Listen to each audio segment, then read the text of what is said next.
talk to Trev, I have got Armando, Marius, and Timothy from the band The Color Blue.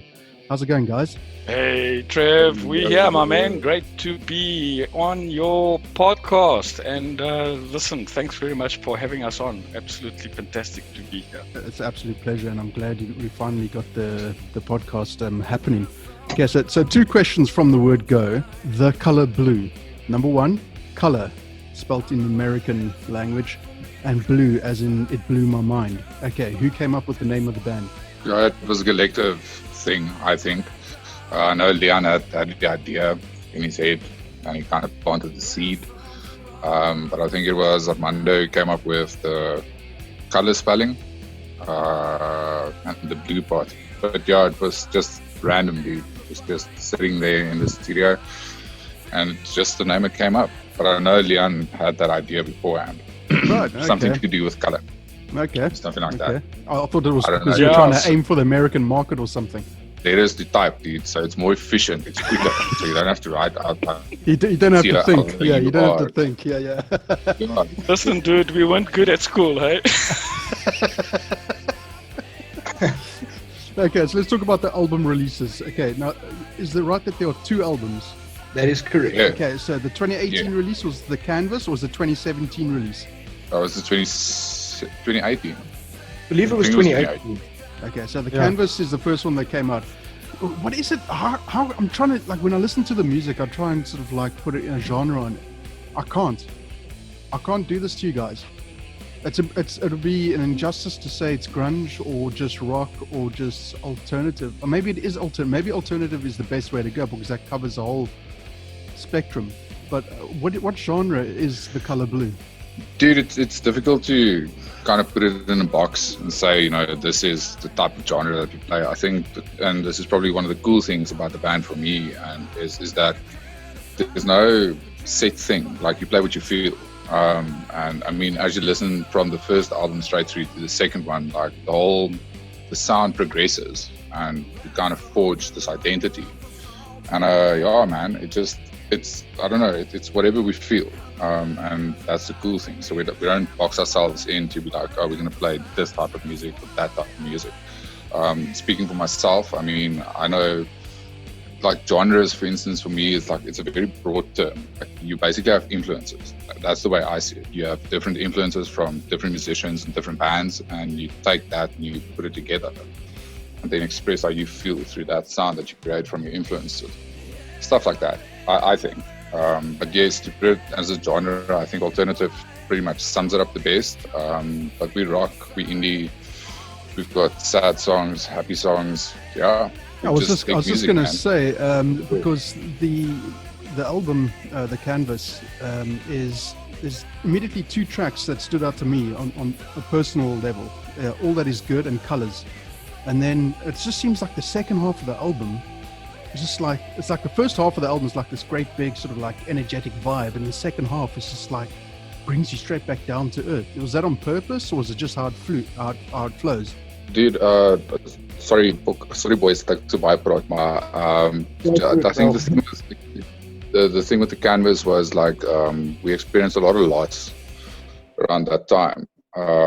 So I mean, whilst we were still writing, I know Liana had like majority of the songs written, but I think we, as a band, we wrote, I think it was 3 songs, Armando, or 4 songs together as a band on the first album, and the rest were all songs that Leon wrote. But yeah, we all basically experienced loss, and that's actually how we got together, was through loss. So that's how we found each other. But yeah, and that just progressed. So you just pick up on that vibe, because again, it's what we felt at that time. So that's what you. So it's heavily influenced by things that happened around you guys. I mean, it shows, because you can hear in the album there's a hell of a lot of emotion. The second half of the album is pretty bluntly, is pretty fucking sweet.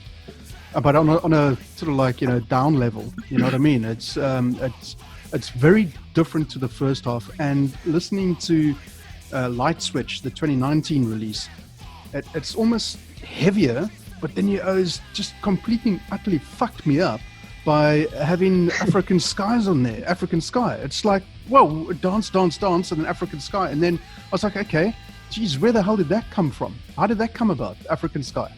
let me maybe answer a little bit or follow through on the canvas part, because I don't want you to follow through on any canvas. All right, let's not go there. Listen, the canvas is there. We'll paint it, and we'll just make sure that the colors are blown, my man. You know, maybe a little bit of a background on canvas. It was one of those things, like Mario said, where we weren't trying to frame the genre in terms of what we were doing. I think the beauty about it, and Maurice used the key word there, is that we were coming together as musicians that were just having a really good time and feeling one another. So that was the result thereof. But I also think it was a period of time that we were all experiencing back then. When I say a period of time, a lot of things were going on, and we were kind of getting together. Why? Because we absolutely loved playing music, and that's just what was basically being produced at the time, and how we felt, how we expressed ourselves. Then that kind of moved indeed to Lightswitch, and I like the way you've put it. And I think what you witness there is once again the same progression, the same evolution. But I think what happens there is it goes to show where times have changed, and it was the expression of that particular time that collectively, when we got into the band room, that's what we came up with. And I think that's the beauty about the color blue. You know, we get into the studio, we've got our own studio and everything's in-house, and when we get in there are no expectations. It's basically how the mood takes us, and we feel one another, and we come up with music. You know, instead of boxing it and putting it in a particular drawer and say, right, this is grunge, or that is rock, and that is metal. We just prefer to rather express it, because that's what we do, right? We love the music. So therefore, artist is expression, isn't it? So an emotion, exactly. It definitely comes through on the album. African Sky, how did that come into the album? Because I mean that is as far left field as you could get from the canvas, and the first 3 songs from Lightswitch. I want to set Tim up for this one. I'll take it. No, you're definitely going to take it. But no, with Lightswitch as well. Lightswitch, that's Tim had a huge part to play in Lightswitch. That's where Leon, I don't want to say backed off with playing guitar, but a lot of the stuff was mainly Tim's influence on guitar. And that's also why we went into that little shift. And then African Sky.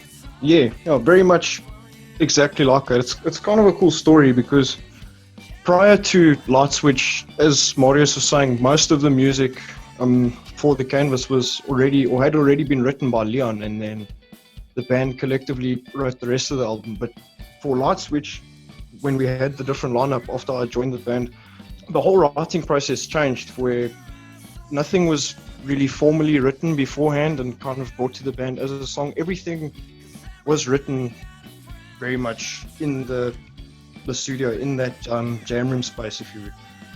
And for some reason that day was something that we were kind of joking around about, the indie sound, and that lick or that riff happened, and everyone kind of caught on, and then the song ended up getting written. So that whole album was written very organically, very as a group effort, right? Kind of, and with me being able to give more of my own influence on the guitar side, as opposed to just having Leon write the music. But it's a cool evolution from point A to point B, and now there's no limits to where we can take it in the future. I think your first part, I mean, that's correct. It's a great evolution, particularly from the canvas, because the canvas is very much more edgy and rocky. But I say again, the first 3 songs of Lightswitch are just so much heavier, particularly in the vocals. I mean, I was listening to both albums today, and I was going, fuck, this could be like going back to the early 90s South African rock scene, of which I was a part of, and it would fit in perfectly. It's got that sort of really typical, I don't know, I can't label it, it's just weird. It's got a typical South African rock early 90s sound. And then Lightswitch, it's like, damn it, there's like 80s in here, and there's, you're just trying to I can hear a bit of U2 and And it's like, no, man, Trev, this can't be right. This is not, but it sounds like it's current but dated. Does that make sense? I think so, and thanks, dude. That's a great way to put it. Actually, I think that's very much what we were going for, because I think one thing that's super unique about us, especially, is we've got a really, really wide spectrum of influence, because we cross a really big gap as opposed to other bands, I suppose. So, what are your influences, Tim? What do you mean right now? Yeah. I mean, during the process of Lightswitch, what were you listening to? A bunch, but very much old school rock. A lot of Nirvana, a lot of Soundgarden. You see, that Nirvana feel came through quite a bit, and the Chili Peppers. Because I know you guys did a cover video for The Other Side, didn't you? Yeah, that's one of our covers. One of our favorite songs as a group, I'd say. Fantastic. I mean, the sound on the album itself is the production, everything is way better than. Well, it's not way better, but it certainly is. You can hear the switch up between the Canvas and Lightswitch. You say you got a studio. Was that recorded in your own studio? Yeah, they're completely recorded, mixed, mastered in-house at Audio Vibe Studio, and Leon doing everything as far as production engineering is going. Wow. Okay. Yeah. Jeez, that's the way to do it these days, particularly with COVID and all that sort of shit that's going on. Now, how did you guys survive that? Survive in, I should say. We haven't come out of it yet. I don't know if anyone else wants to weigh in here. I'm just gonna go for it. I want to get Amanda in because he's the drummer and he doesn't get to say much these days. So we're gonna get him in and give him 10 minutes to say whatever he wants. Yeah, drummers matter. Hashtag. Drummers matter. Absolutely. Yeah, we certainly matter.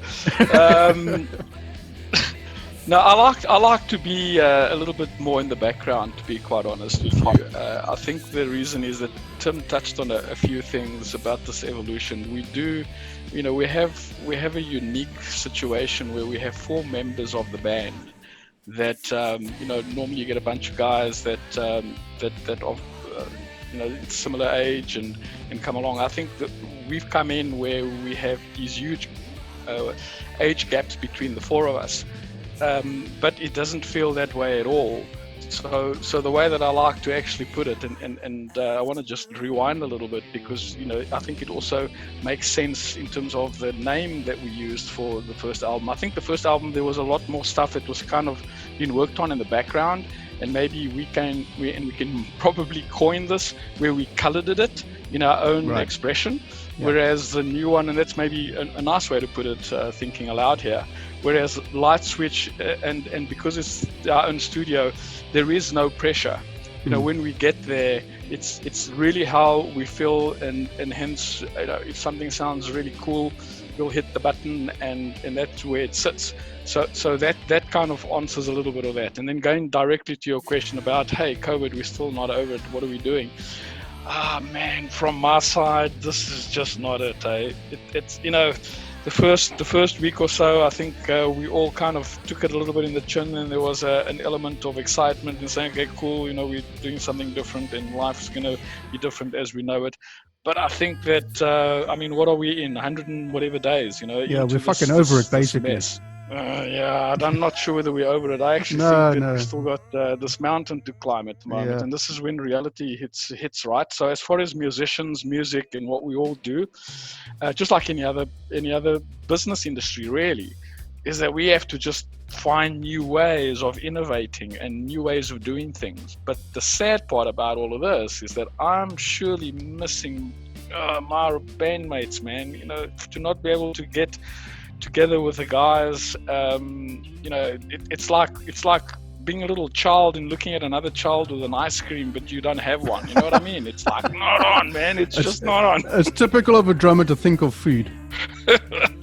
Yeah, and sitting on that throne, right? Yeah, exactly. While the guys jump up and down.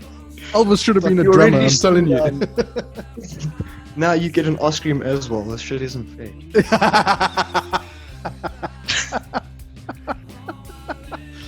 Okay, all right. So Lightswitch is out there now on all digital platforms. Yada yada yada. Okay.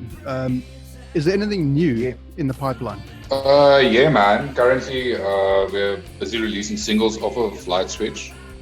So on the 14th of August, we'll be releasing the second single. I'm not going to say what it is right now, because otherwise, I mean, look, it's coming from the album, so I have a guess. Right. But yeah, 14th of August, that's our next thing. We've also got something for a live stream, which, by the way, I think like live shows should move totally in the direction of foam bodies. If you think about it, the crowd will be clean the whole time, so nobody can get infected. But yeah, man. So it's the single that's coming the 14th. So be on the lookout for that. It's going to be every. Said the album is everywhere. And then we've got the live stream coming up, and we're in the process of writing, man. We've got some ideas. Just need to get together sometime and hammer it out. But we have a general. There's some stuff coming. Just watch the space. And I guess depending on COVID, it's when we get out of lockdown, which I think is only going to be February next year. Is there going to be tours down to the rest of the country? Anyone? Yeah, check, man. I don't want to say we're going to move towards communism, right? But hopefully, if all the shit passes, we can get back to touring, get back to just playing. Dude, if it was up to me, I'd even alone down playing in front of Brussels. But I mean, that's where the desperation level is. Just really, really want to go. Right. But yeah, we'll definitely be tours and stuff coming up. Yeah. What was? Let me ask this to Armando. Armando, what was your favorite gig or show that you can remember if you weren't falling off the throne or something? Yeah, that's a difficult one, and I'll tell you why it's a difficult one. You know, whether it is a small show in a small place somewhere, or whether it's a huge stage. I mean, there's absolutely no question about the fact that when you're on a big stage and you're playing to the fans and you engage with them. I mean, there's nothing like that feeling, right? I mean, you know, we sit in the studio and we play and we feel each other and the music just flows. But when you're on stage and you see that connection and you feel that connection, I mean, it's got to be the best. Now, whether it's a connection on a big stage and whether it's a connection in a small place, the feeling is kind of the same.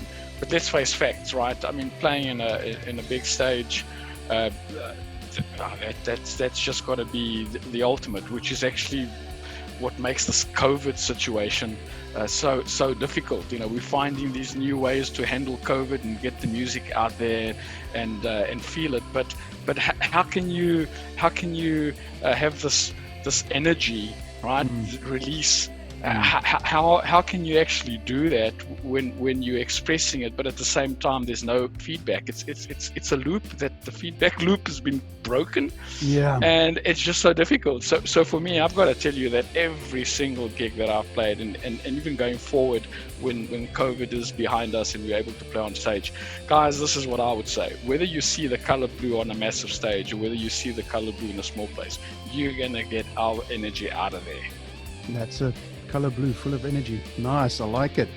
Amanda, what are you? What's your kit? Let's have a rig rundown. What are you playing on? I've got 3 kits. Of course you do. Of course you do. You're a drummer. Yeah, of course you do. You got 3 kits. You know, you just turn up on the day and go, which kit am I playing on today? Yeah. You know, I tend That's to. why he's I got the tend, biggest muscles. we won't say where, right? Yeah. We won't say where. That's not a kick pedal, gentlemen. Whoa. That's a cowbell. That's a cowbell. Yeah, good one. I've got a Sonar kit, which is my oldest kit, and you know, I'm one of those dudes that I like to look after my stuff and keep it. I don't like swapping. Right. Okay. You know, So you're a collector. Whatever you buy, you keep. I'm a collector, Right, and right. I'm a bad collector, a very bad collector. So I got a Sonar kit. I've also got a Tama kit, and those are, of course, the 2 main kits. I've also got a Roland electronic kit, and that kind of adds different dimension when we are able to at least get together and come up with other things. So those are the 3 kits that I have. So I have a Roland, V drums, I've got Sonar, and I've got Tama. So when you play live, or okay, let's put it this way: when you go to a studio to record, do you choose one kit or do you vary it up? Yeah, that's one. So I prefer the Sonar kit when we record. Right. So what you hear on both the albums was actually Right. was on the actual Sonar itself. That's the Sonar kit. Is there a different feel sound that you sort of like the Sonar kit more? The Sonar kit is quite. It's relatively old. I mean that kit. Maybe I shouldn't even say that, but that kit is indeed quite old. So it's got this vintage. And I see it very much like watching my bandmates with guitars, and Right. and that's how I feel about my kit. So the Sonar is definitely a lot older, and I just love the kit, man. It's it's my baby, and I think you'd hear two different sounds perhaps if you listen to the canvas, and you touched on it earlier on in terms of, yes, we do have our own studio, but the studio that I recorded the Sonar and canvas was completely different to the studio when we did Lightswitch. Right. So it's the same kit, and it's interesting. Same kit, same sound engineer, which is of course Leon.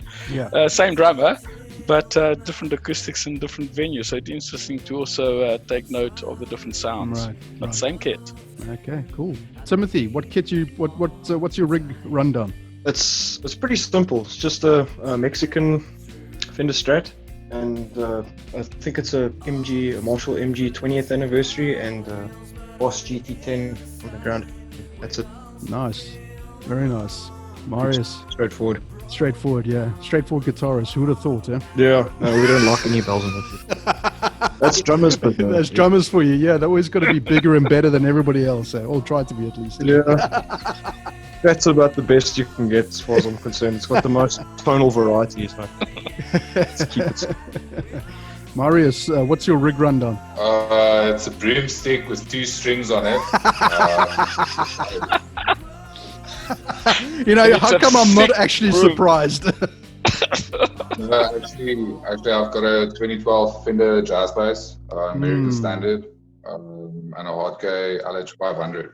Your bass playing through both albums, something else, eh? Very impressive. Dude, it's got fantastic tone, man. It's a fantastic guitar. It's like I've got a couple, and the guys know, like, I hardly play with anything else. Yeah, I'm not surprised. It's the sound that you get on the albums is something else, and obviously the sound can only be as good as the player. So well done to you, man. It's a great sounding bass tracks that you have running through the album. I'm going to end off the conversation. Yeah, thanks. I'm just going to end off the conversation with one song that just immediately got me on the edge of my chair. That's the last song. This Is How We Say Goodbye. That dude's both albums have anthem tracks throughout, but to end off that album, Lightswitch, with This Is How We Say Goodbye, dude, that is a massive sounding song. How did the process of recording of that come about? Dude. So the riff for the song, like the main riff, it's basically bass driven. It was just something I just sat and played constantly in my room over and over again. And then I remember we were sitting in the studio, and I was sitting on top of the bass amp, and I just kept on playing it, and then just had those 3 words. This is how we 5 words. 6 words. It's 6 words. Sorry, man. I'm sorry. I told you weren't good at school, right? Yeah, you did, sir. And this is why he's not the singer. Yeah, I know it. I just play basketball. And then it was just those 6 words. It just fit perfectly with that progression. And then Leon just ran with it, man. And Armando just chimed in, and the song was written. And there we went. So, I mean, it wasn't a preconceived thing. It just happened. No, dude, that's like we said in the beginning, man, with Canvas, like a couple of songs were written by Leon beforehand, and there was like 2 or 3 or 4 songs that we wrote together as a band. But the whole thing about everything that we wrote as a band together was written not with like the idea of we have to write. It was just, it happened. It happened while being a band. Like it just sounded good. I think there's even, we still have a piece we figured out on stage while we were just walking around, just waiting and we wrote like a little piece of music as well, just standing there. So everything just happened. And again, I think that's what's evident in the music and why there's no set genre or set thing. Like you can, but there's a specific sound to the band in each song. So as soon as you hear it, you'll know like, that's them.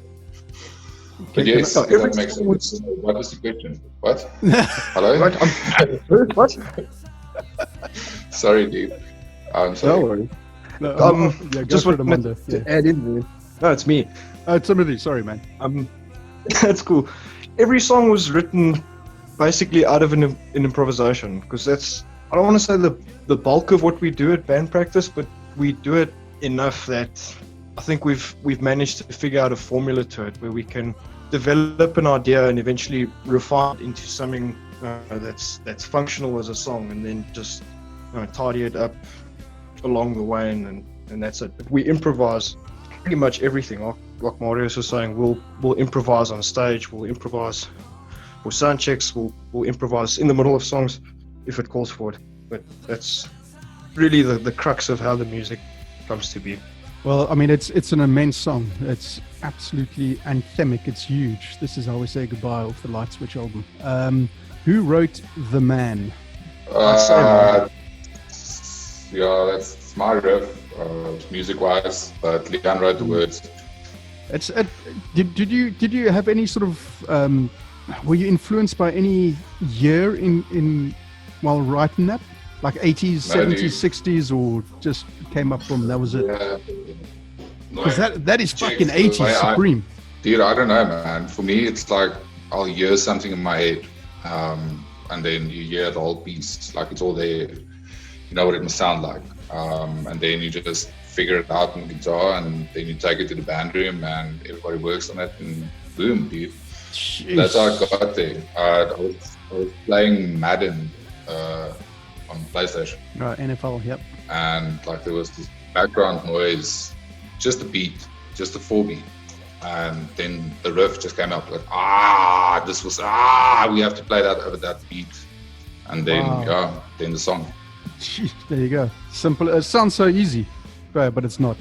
Well, maybe it is. Maybe for your artists it is, but it's still inconceivable to me how you guys keep coming up with this stuff. But it's brilliant nonetheless. Guys, I just want to thank you for taking the time to have this podcast happen. It's been trying to get this podcast to happen, and we finally did it thanks to the load shedding and everything else. So we're good. So the canvas is out, and Lightswitch is out there. All the description, all the details, links, everything will be in the description below. You guys can click on the links and go subscribe and like the channels, and you know what to do: share, love, and like, and whatever else. So Marius, Timothy, Armando, thank you so much for taking the time and to chat. And Awesome, thanks for having us, Trev. absolute pleasure. Killer, man. You guys are fucking. 14 August. 14 August. At the next album, please don't like August. throw me some fucking weird left field shit, man. Let's just keep it straight edge rock. Fucking That's hell. exactly what's gonna happen. Everything's gonna be left field Yeah, for the next album. Listen, dude, this- jazz. Jazz, Yeah, next one's gonna be Much jazz. Yeah, That's listen, totally dude, gonna be jazz. one thing I can assure you, there's a pressure cooker going on here with this COVID scenario, right? So we're all in isolation, holy macro. By the time we all come together, who knows what the hell we're going to come up with. There's probably gonna be a new genre of music after this bloody COVID's done. Yeah, it's going to go viral. Viral genre, there we go, viral. Oh, fucking hell, what do you know? Anyway, guys, The Color Blue, awesome South African band. I'm not going to say you are alternative rock, grunge, whatever. You guys are just unique, and that's brilliant. I think that's exactly what we need. So, Armando, Marius, Timothy, thank you so much for taking the time once again, and it's a kick-ass fucking album, and I look forward to the next couple of stuff, and I'll be watching your Facebook page to see what the tours and the live streams and whatever else and releases. So once again, thanks guys. Thanks, Hey, Trev. thanks very much, Trev. And I also want to extend a special thank you to all our fans out there and all of those that really like what we do and follow us. I mean, we do it because it comes out of our heart, but there's nothing else like having somebody like it. So thanks you for having us on. And we delighted to be here. Thanks so much. Cowbells at the ready. Amen to that. Clink clong. Clink clonk. Killer man, Leon loves everyone. So, yeah, clink clink. Cool, man. Yeah, sweet man. 14 August, second single. Check it out. 14 August, second single. There's it. Alrighty, guys. Keep well, keep safe. Cheers. Cheers. Keep safe. Bye. Cheers.